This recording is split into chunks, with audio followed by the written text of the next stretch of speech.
against the backdrop of eternity. Attending churches that are influenced by worldly trends and values represents a critical misstep in the spiritual journey of an individual who acknowledges the gravity of their eternal existence.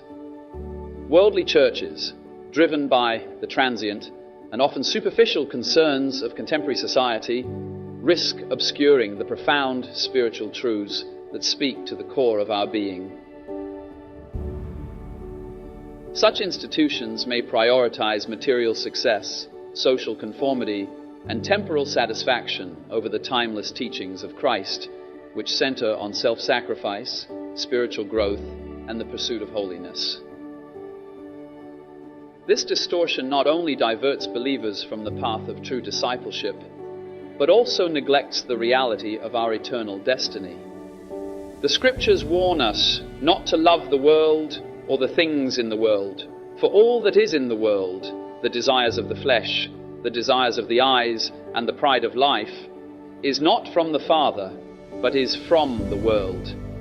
And we see this in 1 John 2, verses 15 to 17. Do not spend the one life you have to live in churches that are shaped by the world, churches that are shaped and moved by the trends of this world.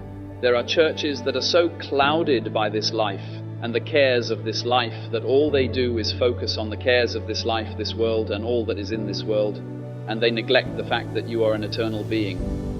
They neglect the fact that you will never cease to exist, and this life you are currently living is just a drop in the ocean of time. You will exist. There are churches that focus solely on the concerns of this world, how to get more money, how to get married by a certain age, how to get your next breakthrough, how to be the best you, how to achieve your goals. None of these things are evil, wrong, or wicked. I encourage you to make money, to get married, to better your life. However, I am warning you today not to miss out on eternity with our Lord Jesus Christ, because your eyes were so focused on this life. There are churches that are only focused on worldly things, worldly ambitions, and that is a mistake. There are churches that focus solely on the things the flesh desires. I encourage you, I implore you, to stay away from such churches. Stay away from churches such as these. Do you understand this one fact? This one single fact. You men and you women only have one life. And with this one life you and I have, we are heading to an eternal destiny. Not many lives, but only one life. Why waste the one life you have in a church that does not tell you the truth? A church that does not tell you the truth, but a church that tells you what your flesh wants to hear and not what you need to hear. Only one single life that is so very brief. I am not talking about 1,000 years. I am not even talking about 500 years. I am not even talking about 100 years. I am talking about less than 100 years. The average life expectancy in developed countries varies, typically ranging between 75 to 85 years. Life is very short. All of us within 100 years will be gone from this world and forgotten. Every single person listening to me will be little more than a memory within 100 years, if that. However, we will not cease to exist. Why then spend our lives in churches that focus our eyes on this world? Mark 8:36. For what shall it profit a man if he shall gain the whole world and lose his own soul? In this very brief life, a man or woman can gain the whole world, and in this same brief life, a man or woman can lose their very soul. There is no time to lose. For you and I have no idea whatsoever how long we have left in this brief life. This tells me that each hour is of measureless value, each minute is of sacred importance. Do not waste your life in a church that will deceive you into the very gates of hell. Do not waste your life in a church that will deceive you into living a life that lives for now and not eternity. Do not waste your life in a church that will deceive you into living a life that everything you live for ends in this life. Every death is a reminder of this one verse, Hebrews 9, verse 27. And as it is appointed unto men once to die, but after this the judgment, judgment is coming for you and I. Judgment is coming for you and I. Judgment is a real thing, ladies and gentlemen, and it is coming. Our days are numbered on this earth. Do not attend churches that attempt to get you to focus on pleasure-seeking and the lusts of the flesh. Psalm 90, verses 10 to 12. The days of our years are 80 years and 10, and if by reason of strength they be 80 years, yet is their strength labour and sorrow, for it is soon cut off, and we fly away. Who knoweth the power of thine anger? Even according to thy fear, so is thy wrath. So teach us to number our days, that we may apply our hearts unto wisdom. Psalm 90, verse 12, with its poignant plea. So teach us to number our days, reflects Moses' profound contemplation on the frailty of human existence and the righteous judgment of God. In his reflection, Moses recognizes the imperative need for wisdom in comprehending the brevity of life. The phrase, so teach us, signifies the necessity for this wisdom to be acquired deliberately. It is not inherently possessed, but must be actively pursued and internalized. Moses' plea suggests a stark reality often overlooked, the transient nature of life.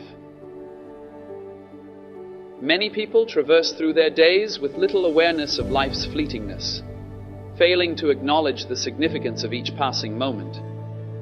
Particularly among the youth, there often exists a sense of invincibility, an assumption that time is boundless and limitless. Consequently, little thought is given to the eventualities beyond the confines of earthly existence. However, Moses' entreaty encapsulates a deeper truth, a truth that transcends mere temporal considerations. By urging God to impart the wisdom to number our days, Moses implores for insight into the profundity of human mortality and the eternal implications thereof. It is a call to recognize the finite nature of earthly life and the imperative to allocate time with intentionality and purpose. The man who numbers his days remembers life isn't permanent. Therefore, he lives his life as though life isn't permanent. Too many people in our age live as though it is permanent, and this is promoted by many churches. The man who is aware of his mortality is aware that he will one day experience it and will go to answer God. Therefore, he or she lives a life that will one day give account to a holy God. Attend a church that preaches about the God of Abraham, Isaac, and Jacob, the God who sees all and who will one day judge all. The living God. Look at the Old Testament saints. The Old Testament saints served a living God. And today, as I preach this sermon to you, I want to tell you to attend churches that serve the living God. And Moses served the living God. Psalm 103, verse 7. He made known his ways to Moses, his acts to the children of Israel. Moses asked to be taught God's ways so he can know God. Exodus 33 verse 13, Now therefore, I pray, if I have found grace in your sight, show me now your way, that I may know you, and that I may find grace in your sight. And consider that this nation is your people. And how Moses came to know the Lord, God allowed Moses to look into his heart and his mind. Moses was able to go beyond just seeing God's acts. God revealed to Moses things about God that other humans could not see. Look at the life of Moses and how God revealed himself to him. Moses was born into slavery in Egypt, at a time where Pharaoh commanded that all male Israelite children were to be killed. Once he was born, he spent his early months hidden away, until his mother and sister Miriam made a basket of rushes and hid baby Moses in the Nile River, and left him to float down the river. Pharaoh's daughter found Moses and draws him out of the river and decides to raise him as her own. And then Moses grows up in the Egyptian court, but is aware that he is of Hebrew origin. And on one particular day he witnesses an Egyptian slave master beating a Hebrew man to death.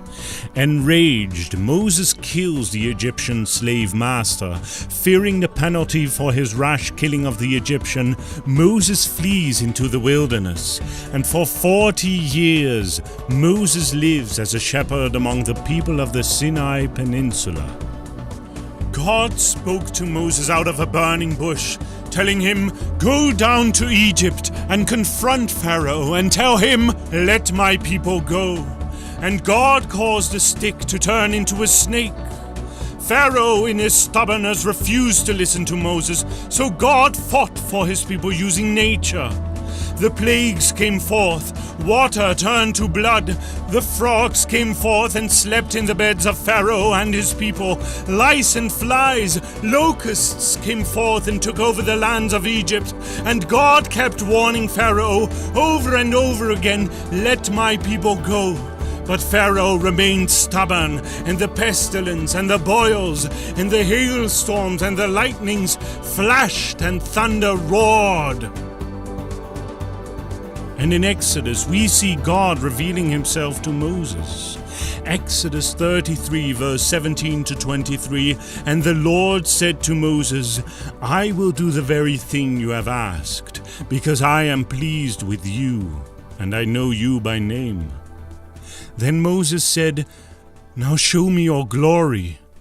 And the Lord said, 'I will cause all my goodness to pass in front of you, and I will proclaim my name, the Lord, in your presence. I will have mercy on whom I will have mercy, and I will have compassion on whom I will have compassion.' But," he said, "you cannot see my face, for no one may see me and live." Then the Lord said, "There is a place near me where you may stand on a rock. When my glory passes by, I will put you in a cleft in the rock and cover you with my hand until I have passed by. Then I will remove my hand, and you will see my back, but my face must not be seen." Whilst the angel stood by and observed, God protected Moses as God passed by Moses. God gave Moses a specific place to stand, and he was not allowed to see the face of God. Moses could only see God's back. The idea is that Moses could only see behind God, not God himself.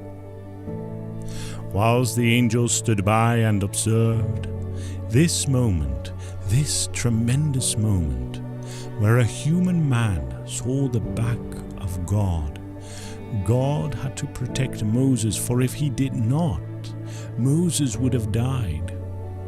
To see the face of God, our mortal bodies and all its sin cannot stand in such purity and holiness and glory. Hebrews 9 verse 27. "And as it is appointed unto men once to die, but after this the judgment is coming for you and I."